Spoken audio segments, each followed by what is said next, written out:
Lakukan itu adalah sebuah upaya sikap protes yang dalam pikiran kami itu adalah constitutional complaint, karena tidak ada barang yang dirusak di situ. Nah, begitu juga dengan misalnya posisi dari Nikita Mirzani melempar mic, lempar kertas, tidak dikenai, dan yang lain-lain. Artinya bahwa kita semua ingin melakukan perbaikan hukum. Kita tidak ingin ada benturan. Kalau kita mau benturan, pasti ada yang kita senggol badannya. Enggak, justru saya yang terdorong. Maka dengan tulus ikhlas kita datang minta maaf. Nah, jadi silakan. Nah, Hotman bilang akan jadi ini, akan jadi itu. Silakan. Tapi satu yang kalian ingat. Kalau tindakan kami di pengadilan berimplikasi hukum bagi kami sebagai seorang lawyer profesional telah meminta maaf dengan resmi, terus dianggap juga sebuah pelanggaran, biar aja nggak apa-apa. Ya. Dan kami, kalau itu terfaktakan, kami akan terima. Tapi kalau Hotman, beda cerita, bos. Saya akan buktikan bahwa saya tidak bersalah di kasus Hotman. Dan kita akan buka-bukaan. Ingat itu, beda kasus ya. Ya. Dengan Hotman, saya yakin saya tidak akan tenggelam. Yang ada dia pengecut.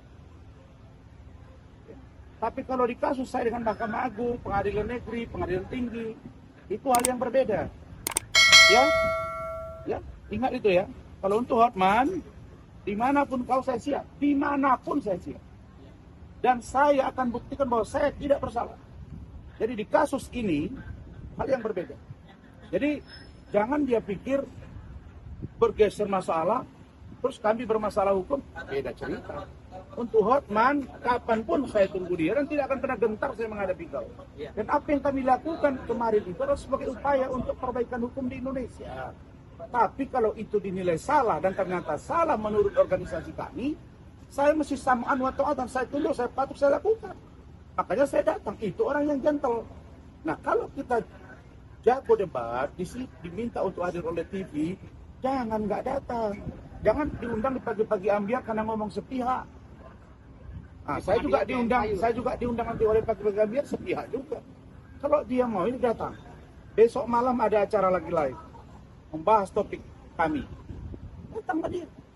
Lebih gentle. Jangan kayak si pengacara itu, nggak usah kalian wawancarai. Satu orang pengacara FA tidak substantif, menyerang pribadi, personal. Orang lihat ada apa di acara kasus. Jadi kalau apa yang kami lakukan, kalian dengar Prof. Gayus Lumbur, dia mengatakan tidak ada di sini tindak pidana. Kalau ada dianggap penghinaan ke lembaga peradilan dengan minta maaf, baru itu selesai. Dan kami yakin Pak Ketua Mahkamah Agung, para Hakim Agung, Ketua Pengadilan Tinggi, baik Ambon, DKI, dan Jakarta Utara, mereka masih punya nurani bahwa kami ini bagian dari penegak hukum dan kita tidak ingin benturan. Sekali lagi, kami tidak ingin menghina dan merendahkan. Dan dipotong-potong kalimat saya katakan banyak hakim juga yang koruptor, banyak juga jaksa, banyak juga di KPK yang bermasalah hukum, ketua KPK waktu itu Pak Firly, di kepolisian juga, di pengacara juga. Saya bicara general, bahkan yang saya katakan itu adalah fakta. Saya tidak bilang bahwa seluruhnya, ada oknum-oknum akan saling mengawasi. Kalau itu menjadi fakta, di mana pidananya? Gitu. Jadi saya bukan memfitnah, bukan menuduh. Ingat ya, oke, cukup ya.